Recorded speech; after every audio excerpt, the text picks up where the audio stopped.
लोग बोलते हैं हम आत्मिक पिता उससे ही बोल सकते हैं जिसने हमको बपतिस्मा दिया है।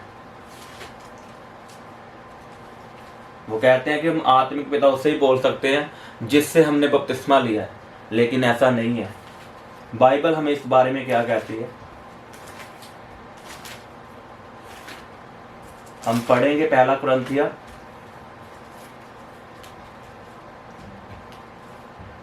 उसकी 15 आयत को। उसमें लिखा, पौलुस ने कहा, क्योंकि यदि मसीह में तुम्हारे सिखाने वाले 10,000 भी होते तो भी तुम्हारे पिता बहुत से नहीं, इसलिए कि मसीह यीशु में सुसमाचार के द्वारा मैं तुम्हारा पिता हुआ।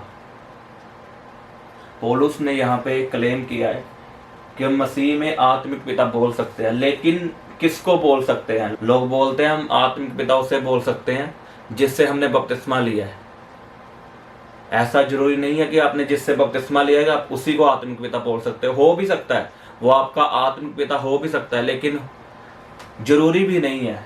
हम वचन से पढ़ते हैं हम किसको आत्मिक पिता बोल सकते हैं। अगर हम इसी पहला कुरिन्थियों की 4 अध्याय से 10 आयत से पढ़ेंगे, इसमें लिखा, हम मसीह के लिए मूर्ख है परंतु तुम मसीह में बुद्धिमान हो, हम निर्बल है परंतु तुम बलवान हो, तुम आदर पाते हो परंतु हम निरादर होते हैं, हम इस घड़ी तक भूखे प्यासे और नंगे हैं और घूसे खाते हैं और मारे मारे फिरते हैं और अपने ही हाथों से काम करके परिश्रम करते हैं।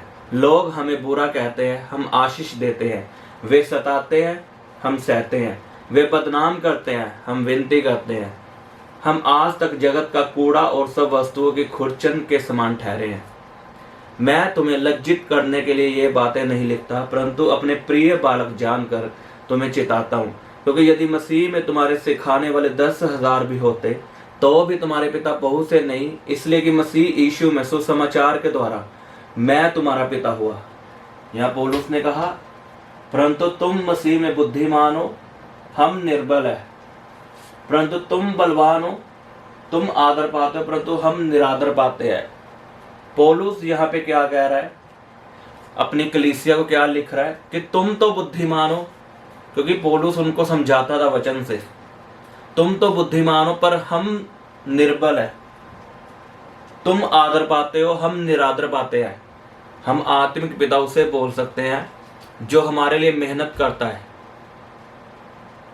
पौलुस ने कहा, मैं अपनी आत्मा से तुम्हारे लिए खर्च करता हूं। खर्च करने का मतलब क्या है?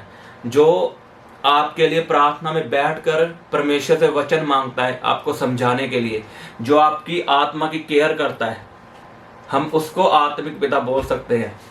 ये जरूरी नहीं कि हमने जिससे बपतिस्मा लिया हो उसी को आत्मिक पिता बोल सकते हैं, ऐसा नहीं है। अगर मान लो आपने किसी और चर्च से बपतिस्मा लिया और आप कोई और चर्च जा रहे हो, आत्मिक पिता वही है जिससे आप सीखते हो, जिसकी आप चर्च में जाते हो रेगुलर, जो आपकी आत्मा की केयर करता है, आपको संभाल के रखता है, आपको वचनों से समझाता है, परमेश्वर के आगे बैठता है, लोगों से अपनी बेइज्जती करवाता है, आपके लिए प्रार्थना करता है। पौलुस ने ये कहा यहाँ पे कि हम निरादर पाते हैं लेकिन तुम आदर पाते हो। अब कलीसिया तो आदर पाती है, लेकिन जो परमेश्वर का दास आपको वचन समझाता है उसको कितने लोग उसको बुरा बोलते हैं। अब कलीसिया पे तो इल्जाम नहीं लगते, परमेश्वर के दासों पे इल्जाम लगते हैं। इसलिए जो आपको सिखाता है वही आपका आत्मिक पिता है।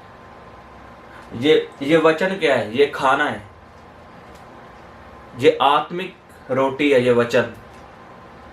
और जो परमेश्वर का दास आपके लिए प्रार्थनाओं में बैठ बैठ कर परमेश्वर से वचन मांगता है, वो आपको खिलाता है। जैसे एक संसारिक पिता अपने बच्चों के लिए मेहनत करता है, उनका पालन पोषण करता है, उनके लिए रोटी कमाता है, उन्हें बड़ा करता है, उन्हें गलत लोगों से, गलत संगति से बचाता है। ऐसे ही जो आत्मिक पिता होता है वो आपको बचाता है गलत लोगों से, जो आपको रॉन्ग टीचिंग देते हैं उनसे बचाता है आपको। जो आपकी आत्मा की केयर करता है वही आपका आत्मिक पिता है। आमीन।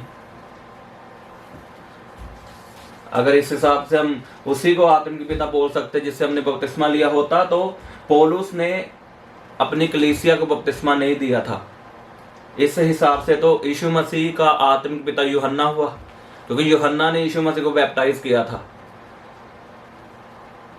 और कई लोग ऐसा बोलते हैं कि हम जिस चर्च में जाते हैं, जिस कलीसिया में जाते हैं, उस कलीसिया की लड़की से शादी नहीं कर सकते, या जिसको हमने बपतिस्मा दिया उससे शादी नहीं कर सकते, क्योंकि वो सब हमारी बहनें हैं। अगर ऐसा होता तो सभी हमारी बहनें हैं, क्योंकि सभी आदम से निकली हैं। आदम परमेश्वर से और आदम से हम सब निकले हैं। ये फिर पूरी धरती पे हम सब भाई बहन हैं, किसी से भी शादी नहीं कर सकते इस हिसाब से। तो हो सकता है आप अपने माता के आत्मिक पिता हो सकते हो, ऐसा पॉसिबल है, लेकिन ऐसा जरूरी नहीं है कि अगर उसने बपतिस्मा लिया है तो उसकी शादी नहीं हो सकती, जिसने जिसको बपतिस्मा दिया उससे शादी नहीं हो सकती, ऐसा कहीं नहीं लिखा। लोग बस आपको वचन बता देते हैं, उन्होंने अपनी भड़ास निकालनी होती है, इसलिए वो आपको वचन सिखा देते हैं कि उसने तो जिसको बपतिस्मा दिया उससे शादी कर ली। ऐसा नहीं है, सभी हमारी बहनें हैं, लेकिन जब जिससे शादी होगी उस एक को छोड़ के बाकी तब भी हमारी बहनें हैं। आमीन। आप हमारे Instagram page fire prayer warrior को लाइक, शेयर, फॉलो कर सकते हैं। यहाँ पर आपके लिए लाइव आकर प्रार्थना की जाएगी। और आप हमारे दूसरे इंस्टाग्राम पेज यीशु दे दीवाने को लाइक, शेयर और फॉलो कर सकते हैं। यहाँ पर आपको परमेश्वर के वचनों के बारे में समझाया जाएगा। आप हमारे Instagram page fire prayer warrior को लाइक, शेयर, फॉलो कर सकते हैं। यहाँ पर आपके लिए लाइव आकर प्रार्थना की जाएगी।